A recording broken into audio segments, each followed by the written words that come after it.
అందరికి వందనాలండి. అందరూ బాగున్నారా? ఉదయకాలం లేచారా? ప్రార్థన చేసుకున్నారా? దేవుని బిడ్డలారా, 1, 2 అధ్యాయాలు చక్కగా చదివి దేవుని సన్నిధిలో ప్రార్థించి ధ్యానించారా? ఈ ఉదయకాల సమయంలో మళ్ళోసారి మిమ్మల్ని చూడడానికి దేవుడి చిన్న కృపను బట్టి దేవునికి వందనాలు తెలియజేస్తున్నానండి. ఎందుకంటే మేము దూరంగా ఉన్న మనుషులుగా మా వాక్యం, మా మాటలు మీ ముందుకు వస్తున్నాయని మీకు తెలియజేస్తున్నాం. మీరు మాటలు ఇవి చదివి అయ్యో దైవజనుడితో మాట్లాడినట్టు ఉన్నాయని గ్రహించాలని కోరుతా ఉన్నాను. దేవుని బిడ్డలారంతా రక్షించబడ్డారని నేను నమ్ముతా ఉన్నాను. రక్షించబడిన వారు దేవుడు అన్నాడు కదా, మీరు మార్పు చెంది బిడ్డలు వంటి వారు అవ్వాలని ప్రభు చెప్పాడు. 2 మారు మనసు పొంది బాప్తిసం తీసుకున్న తర్వాత మరొక కార్యం ఉంది. అదే పరిశుద్ధాత్మ యొక్క శక్తి. ఈ పరిశుద్ధాత్మ యొక్క శక్తిని పొందుకోకపోతే నిలబడలేవు, దేవుని రాజ్యమును చూడలేము. రోమాపత్రికలో పౌలు అంటాడు, ఎవరైనాను దేవుని ఆత్మ లేనివాడైతే ఆయన వాడు కాడు. కాబట్టి ఎందరైతే ఆత్మ చేత నడిపింపబడుదరో వాళ్ళు దేవుని కుమారులై ఉంటారని పరిశుద్ధాత్మ దేవుడు మనతో మాట్లాడి ఉన్నాడు. కాబట్టి ఉదయకాల సమయంలో రక్షించబడ్డావు, బానే ఉంది. ప్రార్థన చేస్తున్నావు, బానే ఉంది. పాటలు పాడుతున్నావు, బానే ఉంది. వాక్యం చదువుతున్నావు, బానే ఉంది. కానీ పరిశుద్ధాత్మను పొందుకున్నావా? పరిశుద్ధాత్మ శక్తిని పొందుకున్నావా? పరిశుద్ధాత్మ అభిషేకంతో నింపబడ్డావా? ఒక్కవేళ నువ్వు నింపబడినట్లయితే నీ ఆత్మీయ జీవితం బాగుంటది, నీ ప్రార్థన జీవితం బాగుంటది, నడక బాగుంటది, నీ ప్రవర్తన బాగుంటది, అన్ని బాగుంటాయి. నువ్వు దేవుని కొరకు సాక్షిగా నిలబడగలవు. నువ్వు ఆఫీసులో ఉన్నా, ఇంట్లో ఉన్నా, బయట ఉన్నా, ఎక్కడ ఉన్నా సరే నువ్వు దేవుని కొరకు సాక్షిగా ఉండగలవు. ఆదిఅపోస్తలుల కాలంలో ప్రభువారు పరలోకానికి వెళ్ళిపోయిన తర్వాత 50 రోజుల తర్వాత పెంతెకోస్తు పండగ వస్తుందండి. అక్కడ వాళ్ళందరూ కూడా మేడగది దగ్గర కూర్చొని ప్రార్థన చేస్తున్న టైం అది. అప్పుడు దేవుడు ఏమని మాట్లాడాడు తెలుసా అండి? వాళ్ళు కూడా రక్షించబడిన వారే, బాప్తిసం తీసుకున్న వారే, కానీ ప్రార్థన పరులుగా వారు ఉన్నప్పుడు దేవుడు మాట్లాడుతున్నాడు. ఏమని మాట్లాడాడో ఆ వాక్యం ఒకసారి చదువుతారు, వినండి. అపోస్తలుల కార్యగ్రంథము 1వ అధ్యాయము 8వ వచనాన్ని దయచేసి చదవాలని కోరుతున్నాను. చదవండి. అయినను పరిశుద్ధాత్మ మీ మీదకి వచ్చినప్పుడు మీరు శక్తి నొందుదురు గనుక మీరు యెరూషలేములోను యూదయ సమరయ దేశంలో ఎందంతటను భూదిగంతముల వరకును నాకు సాక్షులై ఉందురని వారితో చెప్పాను. ఆమేన్. ఎంత చక్కని మాట. అయినను అంటే అర్థం ఏంటి? బాప్తిజం తీసుకున్నావు, రక్షించబడ్డావు, ప్రార్థన చేస్తావు, బైబిల్ చదువుతున్నావు. అయినను అంటే అర్థం ఏంటి? ఇంక ఇది మిగిలిపోయి ఉంది, ఇది ఖచ్చితంగా నువ్వు రుజువు చేసుకోవాలి, ఖచ్చితంగా నువ్వు పొందాలి. ఎందుకు పొందుకోవాలంటే పరిశుద్ధాత్మ నువ్వు చాలా బలంగా, దృఢంగా ఉండడానికి శక్తి పొందుతురంట. దేవుని శక్తి పొందుకొని నువ్వు నిలబడాలి, నువ్వు మాట్లాడాలి, నువ్వు సాక్ష్యం చెప్పాలి, పాట పాడాలి, ఆరాధించాలి. రక్షణ భాగ్యములు ఇది ఒక భాగం అండి.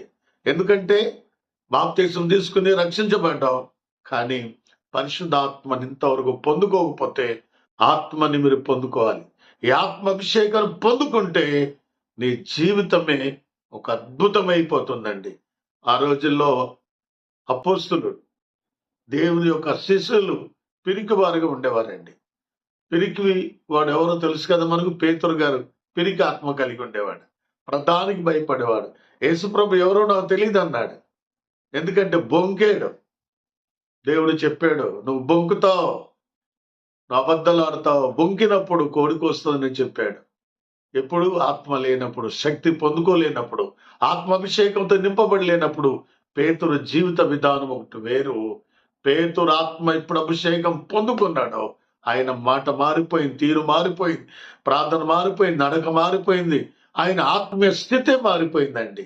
అందుకని పరిశుద్ధాత్మ మీ మీదికి వచ్చినప్పుడు మీరు శక్తి పొందుతారు. కాబట్టి యూదయ సమరయ దేశములు ఎందంతట బూది గంతముల వరకు నాకు సాక్షులై ఉందురు. ఈ ఉదయకాల సమయంలో ఆయనకి సాక్షిగానే ఉండాలంటే ఆత్మ పొందుకో. ఆత్మ నిలబడుతుంది, ఆత్మ నిన్ను మాట్లాడనిస్తుంది, ఆత్మ నీకు ధైర్యపరుస్తుంది, ఆత్మ నువ్వు ఎలా జీవించాలో చెప్తా ఉంటది. ఎప్పుడైతే ఈ ఆత్మాభిషేకం పొందుకొని ఉంటావో శరీర ఏచ్ఛలను నువ్వు నెరవేర్చావు, శరీర సంబంధమైన కార్యాలు నువ్వు చేయవు, పాప తలంపులు రావు, పాప ఆలోచనలు రావు. వచ్చిన ఆత్మాభిషేకం అనేది ఏం చేస్తుందంటే వాటిని దూరం చేస్తూ ఉంటది.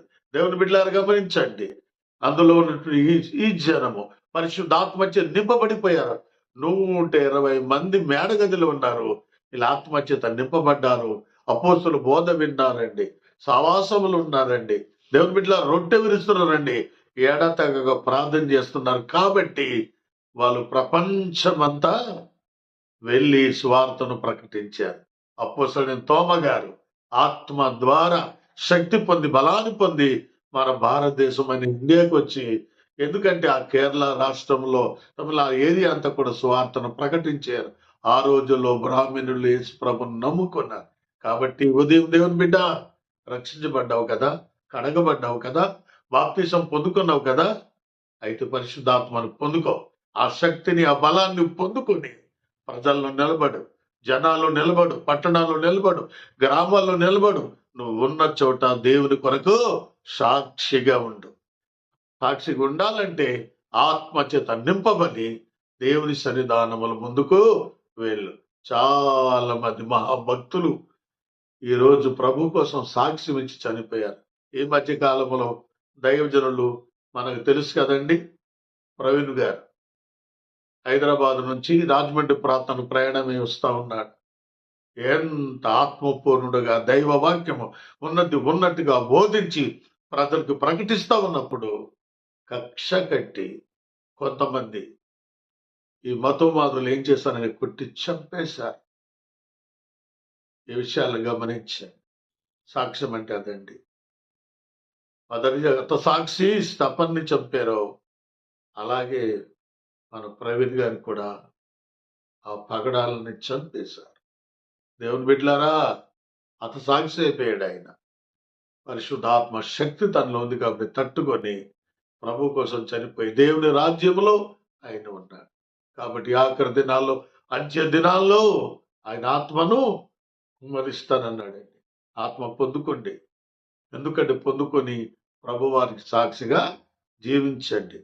అలాంటి కృప దేవుడు మీకు తోడై ఉండి నడిపించును గాక. చిన్న ప్రార్థన చేద్దామండి. పరిశుద్ధుడానికి వందనాలు, మీకే స్తోత్రాలు చెల్లిస్తున్నాం దేవా. ఉదయకాల సమయంలో విత్తబడిన వాక్యమును నీరు కట్టి ఫలింపచేయండి. ఎవరైతే బలహీనులలో బలపరచండి, ఎవరైతే రక్షించబడి పరిశుద్ధాత్మను పొందుకోకుండా ఉన్నారో ఆత్మను వారికి అనుగ్రహించండి. ఆత్మ పొందుకొని శక్తివంతులు గుండి, అయ్యా నా ప్రభువా ఇదిగో తండ్రి, ఎక్కడ వారు ఉంటారో ఆ స్థలాల్లో ప్రభు నాయన నీ బిడ్డల సాక్షులుగా నిలబడ్డానికి సాయం చేయండి. నీ కొరకు కొన్ని ఆత్మలైన ప్రభు నాయన తండ్రి మీ సన్నిధి వైపు తిప్పడానికి సాయం చేయండి. ఆ తర్వాత వాళ్ళు తప్పు చేయకుండా, పాపం చేయకుండా తండ్రి ఆత్మ కంట్రోల్ చేస్తుందని సత్యైన వాళ్ళు గ్రహించి ప్రభు నా తండ్రి నాయన శరీర వేచలు నెరవేర్చరు వారు ఆత్మీయంగా వాళ్ళు జీవించగలిగితే ముందుకు సాగగలరన్న మాట మీరు తెలియజేశారు. కాబట్టి ప్రభు నీ బిడ్డలు చక్కగా తండ్రి ఆత్మను పొందుకుని తండ్రి దేవా తండ్రి బూది గంతముల వరకు నాయన వారు సాక్షులుగా నిలబెట్టి మీ నామానికి మహిమ తెచ్చుకోమని, ఎవరైతే అనారోగ్యంగా ఉన్నట్లయితే వాళ్ళు ముట్టండి, బాగా చేయండి, సంపూర్ణమైన స్వస్థత విడుదలని బిడ్డలకు అనుగ్రహించండి, మేలుతో నింపండి. యేసయ్య నామమున తండ్రి, ఆమేన్. God bless you. దేవుడు దీవించును గాక.